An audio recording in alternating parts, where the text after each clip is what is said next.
Thank you so much, Cindy. I am so excited to be here. I can't wait to talk about this topic, mainly because just like a little bit of backstory. So my name is Michael Burpo. I'm the director of user experience at Punchmark. We'd like to say we're the largest jewelry website provider. I'm behind a lot of the education material that you might have heard of us about, the In the Loop podcast as well, which we'll talk about at the end, as well as our education series. But again, we're going to be talking about user experience and online shopping experience. So here I go. I'm going to share this Google Chrome. Okay, here we go, guys. I'm very excited. So user experience. What is this user experience? And this is kind of like me setting up my own joke. Um, User experience is really the goodness of your site. And I know that sounds so, old hat or like, casual, but that's really what it is. It's the je ne sais quoi, you might even say. It's the extra ligaments that go into shopping. So like all of the best online retailers, and we're not even really going to talk that much about jewelry websites because I feel like some jewelry stores don't love it when I talk about it and they don't take the lessons as well. So I'm going to talk about non-jewelry stores, and we're going to talk about their websites and how they crush online, because I'm not telling you anything new when I say that e-commerce has had the most incredible 12-month run up ever. We've had 10 years of market penetration of in e-commerce over the course of the last, well, it was 8 months at the time, so we've probably had even more. It used to be that e-commerce was penetrating 1% additional each year, and we've had 10 years of that all at once. It's been pretty incredible. So let's talk about user experience. Here we go.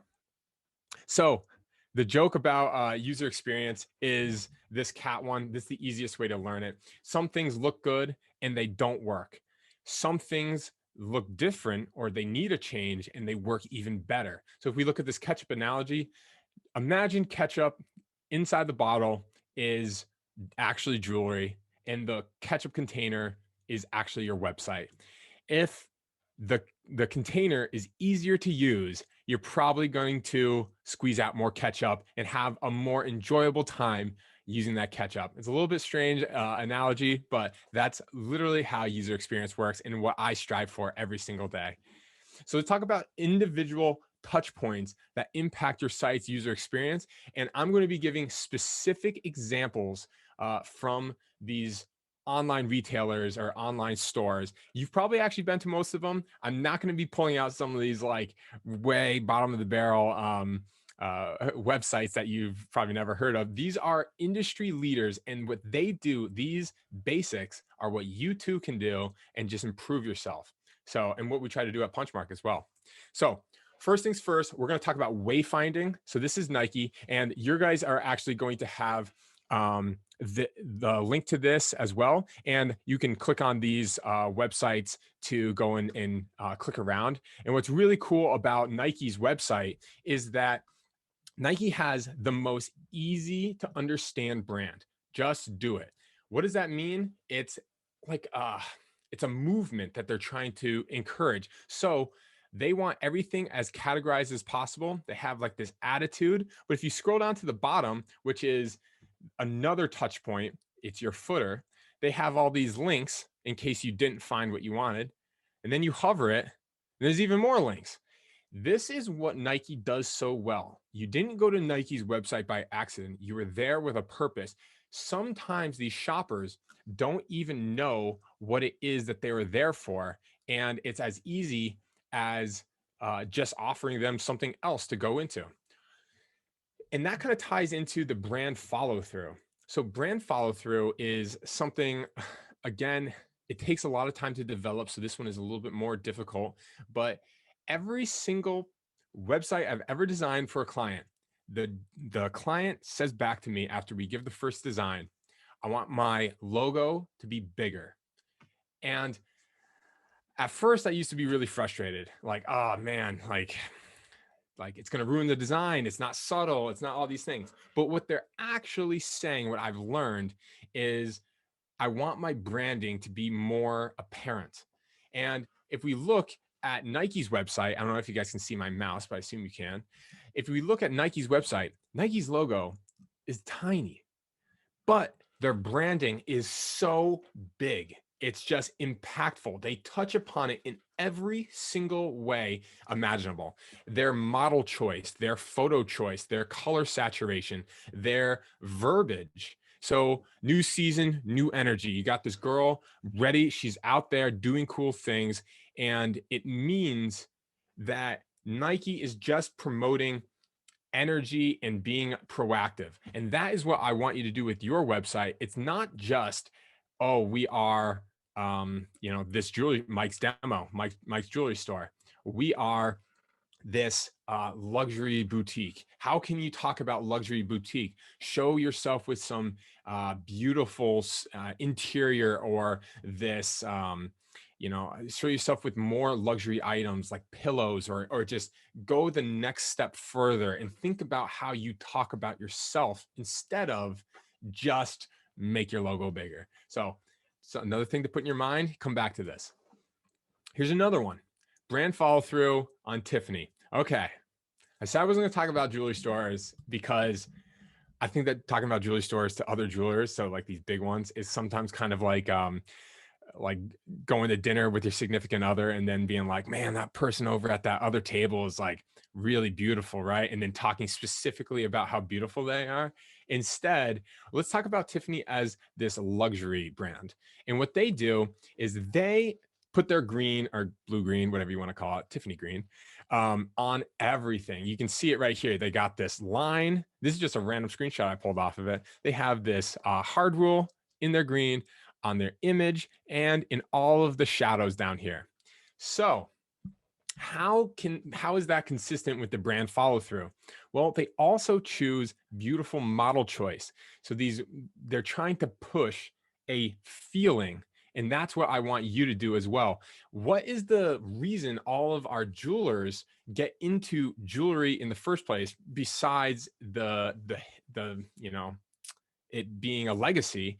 They fall in love with love. And one of the most exciting parts about working in the jewelry industry for now 4 years is jewelers talking about jewelry and about love never gets old. They talk about how they sold the ring to 4 generations straight.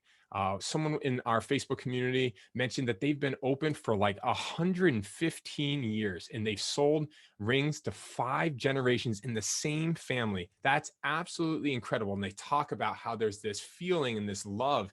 That's what I want you to kind of embrace. And you can see it in like Tiffany's. They take these images, they have these dynamic kind of feelings and this compassion and this luxury. And that's what they kind of embrace, and they go with that feeling. So another thing, this all ties into user experience. You can go and shop anywhere on the internet, but by getting their attention and having them on your website, man, it's just, you don't want to let them go. You want to give them a reason to buy with you instead of, this isn't shopping in person anymore when it's online. Yeah, like, I could buy this here, or I could walk, or drive 10 miles down the road to the other jewelry store. This one, it's like you can open up 2 websites at the same time. You can compare them. What is the reason? Why should they buy with you instead of that other website? And a lot of the times it's brand, it's storytelling, it's feeling. Onwards. Talk about community. I'm big on community. If you got here a little earlier, I was talking about Reddits, subreddits in particular, because we have a community at Punchmark that's a closed Facebook group. But this is Sephora. So Sephora is selling a slightly different product than what jewelry stores are doing. So jewelry, again, is a luxury item, but it sticks around. So you don't need to go out and buy that bracelet and then buy it again, 12 months later, probably not, or engagement ring and then buy another one, hopefully.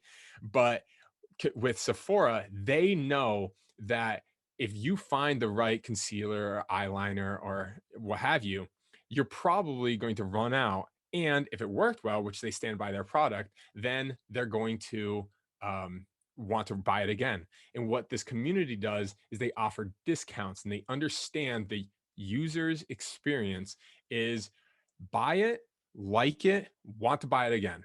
And I think that you could take this into your own website and understand events. And this actually ties into a lot with digital marketing.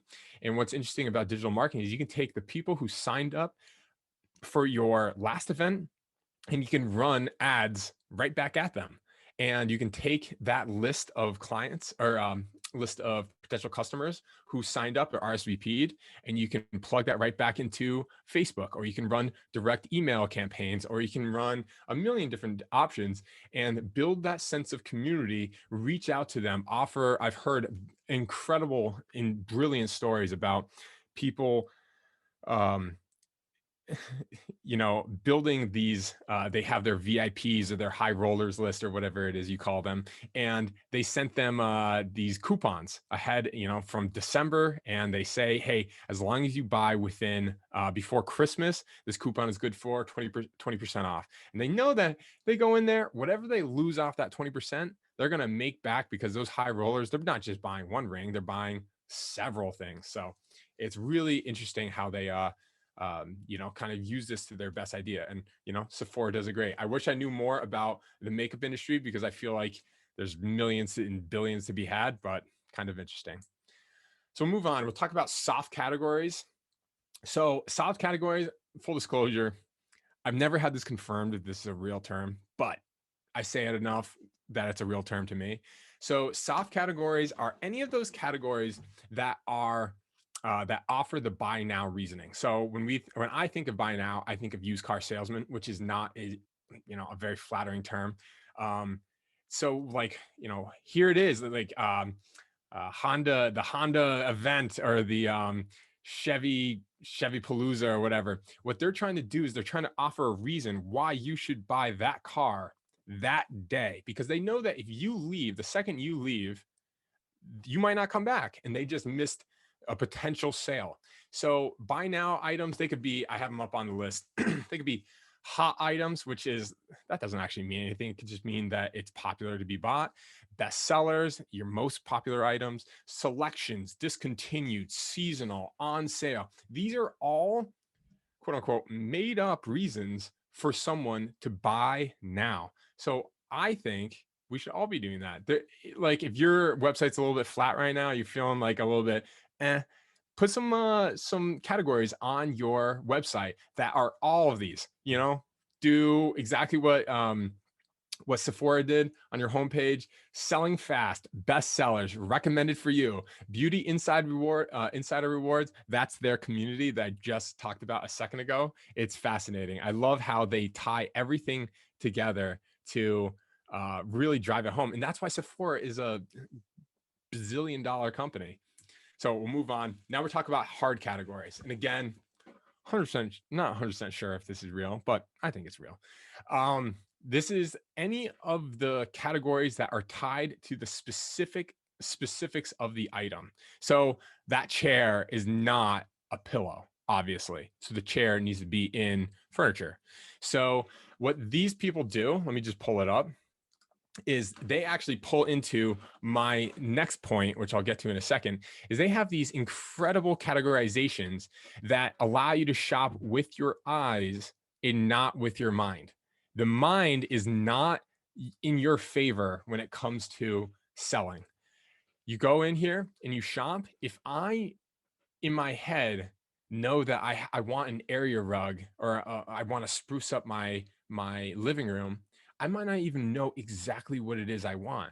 But if I go to rugs, well, now I can shop by sizes. I can shop by type of rug. I can shop by, different, styles. You can shop in individual categories right here, but you can also find descriptions for them. And that's what Wayfair does so well, is they know that they know that you're probably not having a great time shopping, and you don't want to think, and it's decision fatigue at its finest. They're selling furniture, but if they allow you to stop making decisions with your mind and instead just like a coloring book, click, click, click, click, you're just going to follow the way down through, you're going to have an easier time shopping. And when you think back on shopping at Wayfair, you're going to remember it was easy.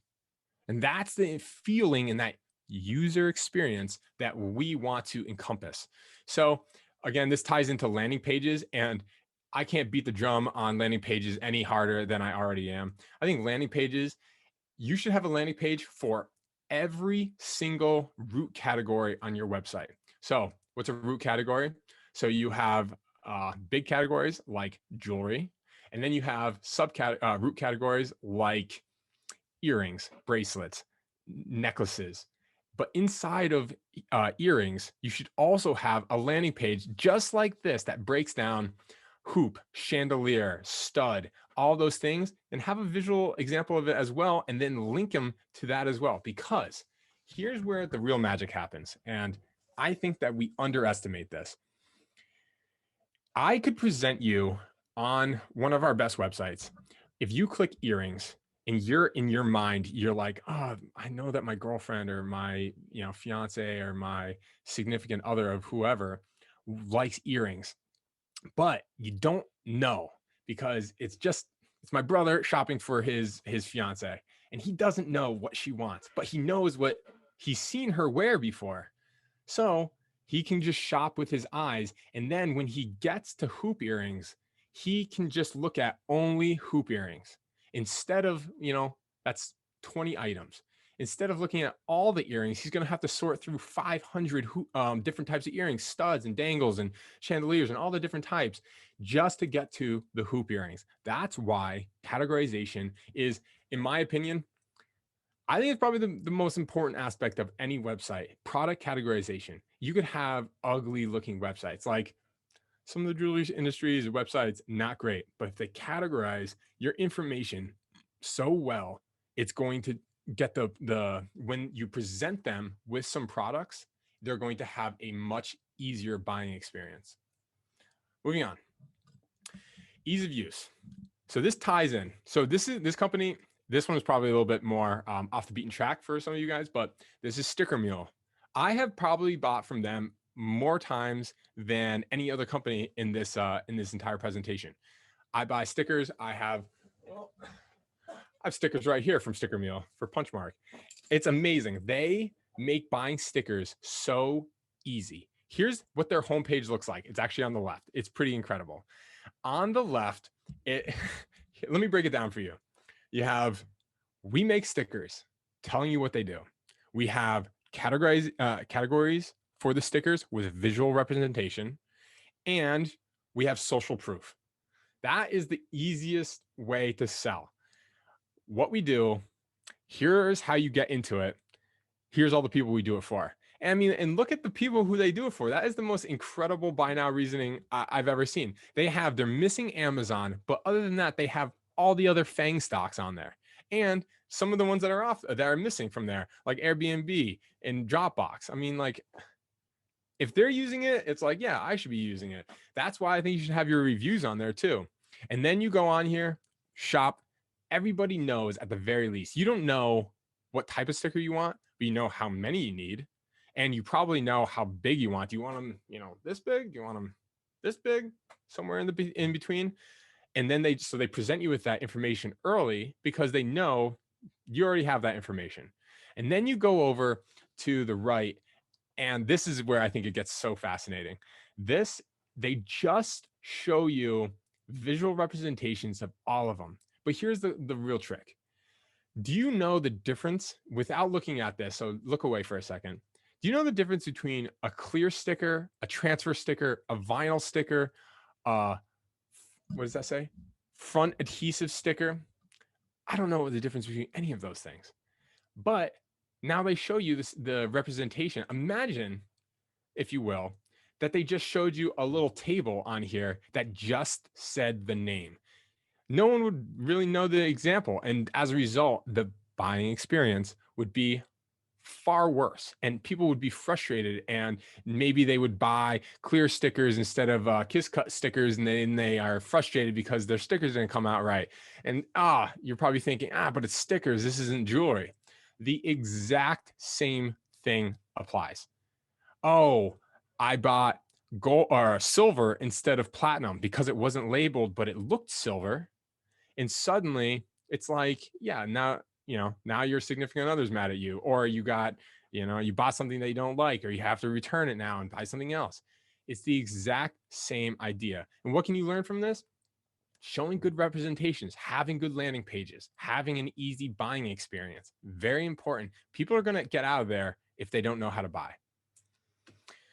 And then I think that this might be my last one. So I couldn't leave Amazon out. I mean, Amazon's the king of online shopping. It's no secret. I mean, they're taking over the world pretty much. But what they do so well is they have all of the data at their fingertips when it comes to products that you might also like. And this is a little bit difficult because at Punchmark, we do our best to have this. And if you have the Edge point of sale, we also integrate with them.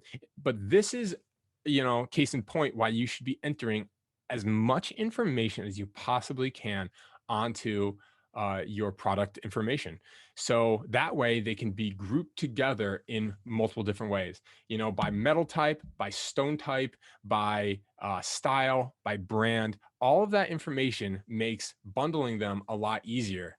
But also, I mean, it adds into the reasons for purchase. So I mean, it's no secret. I'm a watercolor painter. But think about on here how easy it is with 4 different products to decide what it is that you want. You have your ratings, you have your price, you have free delivery as a reasoning. This one doesn't have free delivery, but this one does.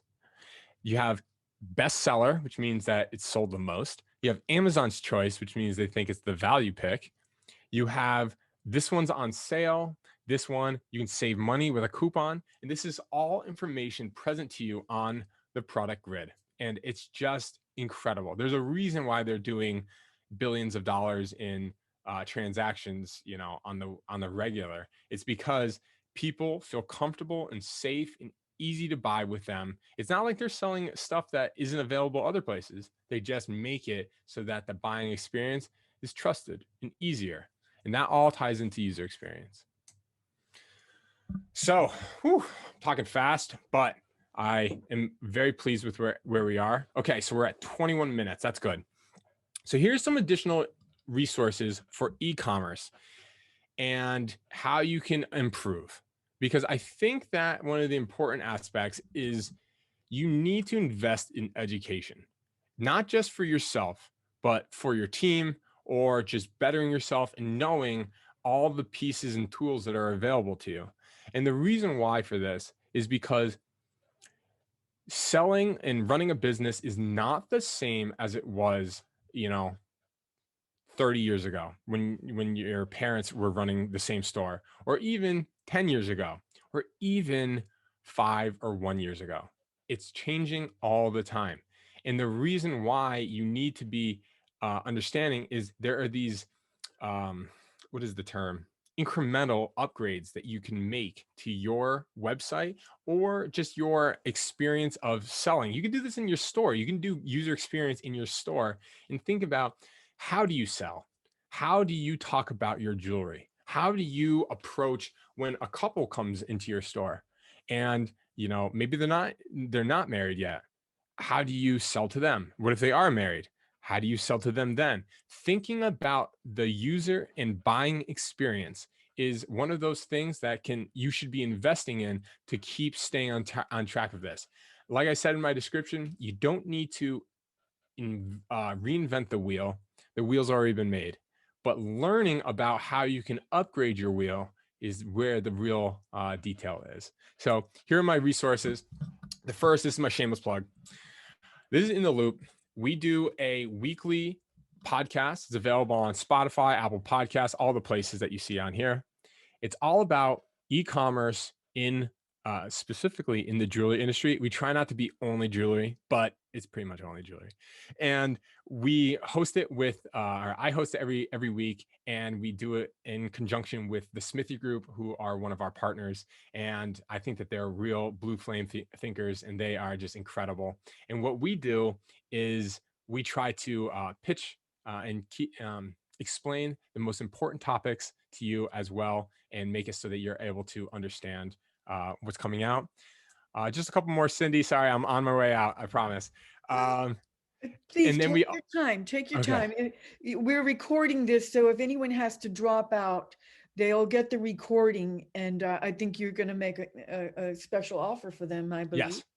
So just two more slides, if you will.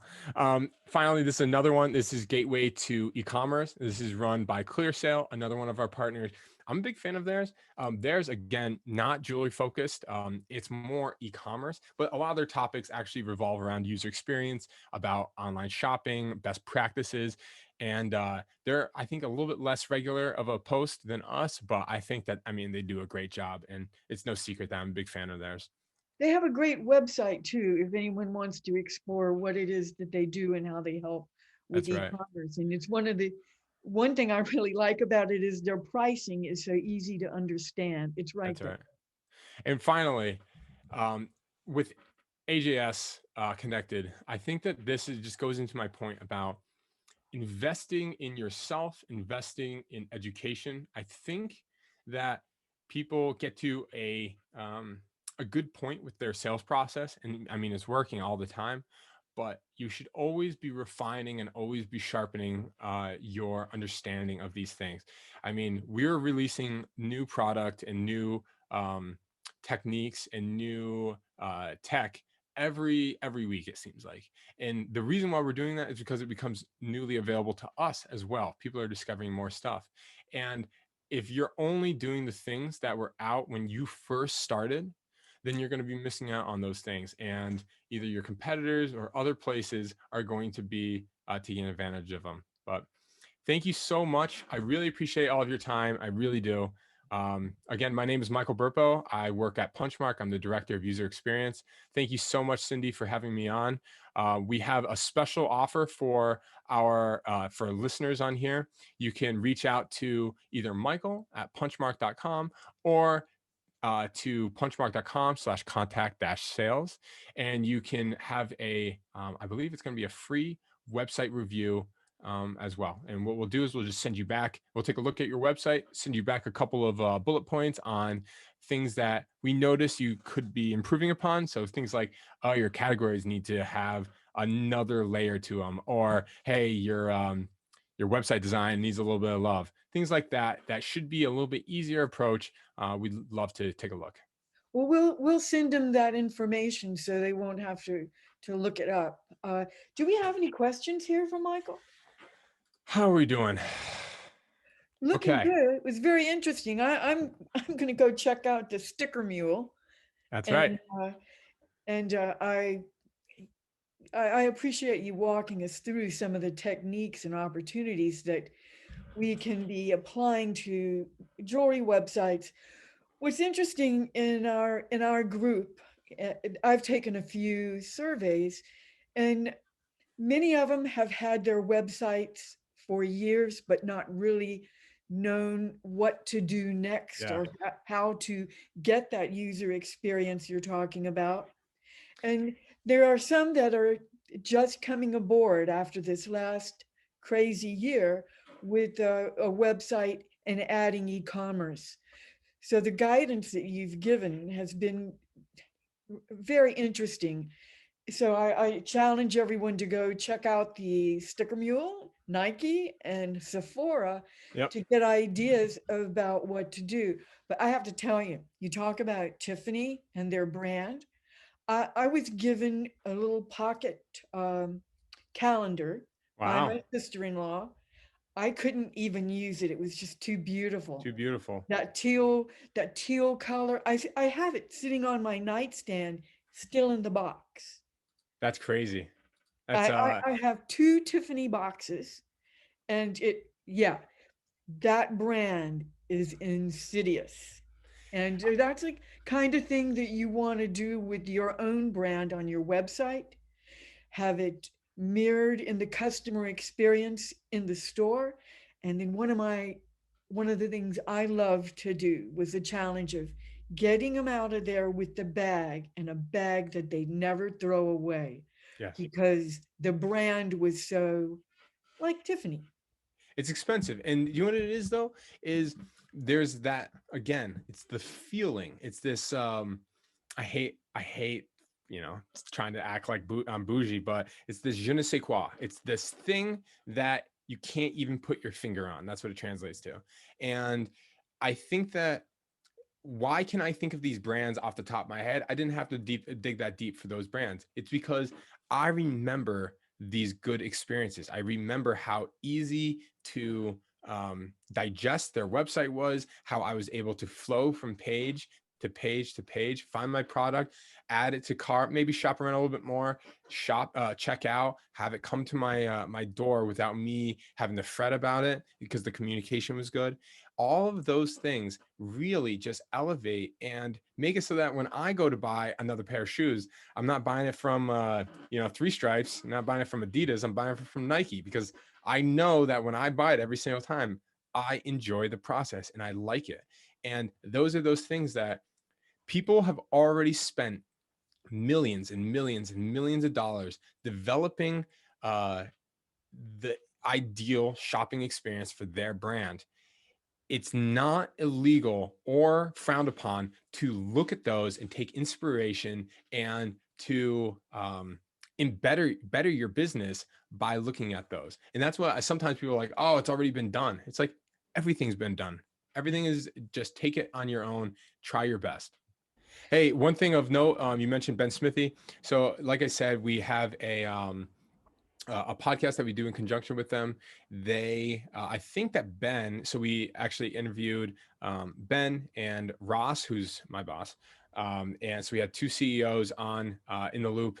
And I believe that they're on the next two episodes. I believe their episode comes out on Thursday. So that's in 2 days. That's going to be on Spotify. And the following after that is going to be again with them. And I think that that's all about business leadership. And I think it's a really good episode. Oh, beautiful leadership. Well, thank you everyone for being here. See you next week with blockchain, and hopefully we'll see you at the show.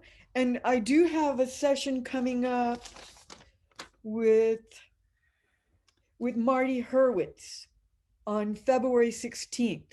And this is going to be about laboratory grown diamonds. He did a huge survey that was sponsored by InStore, and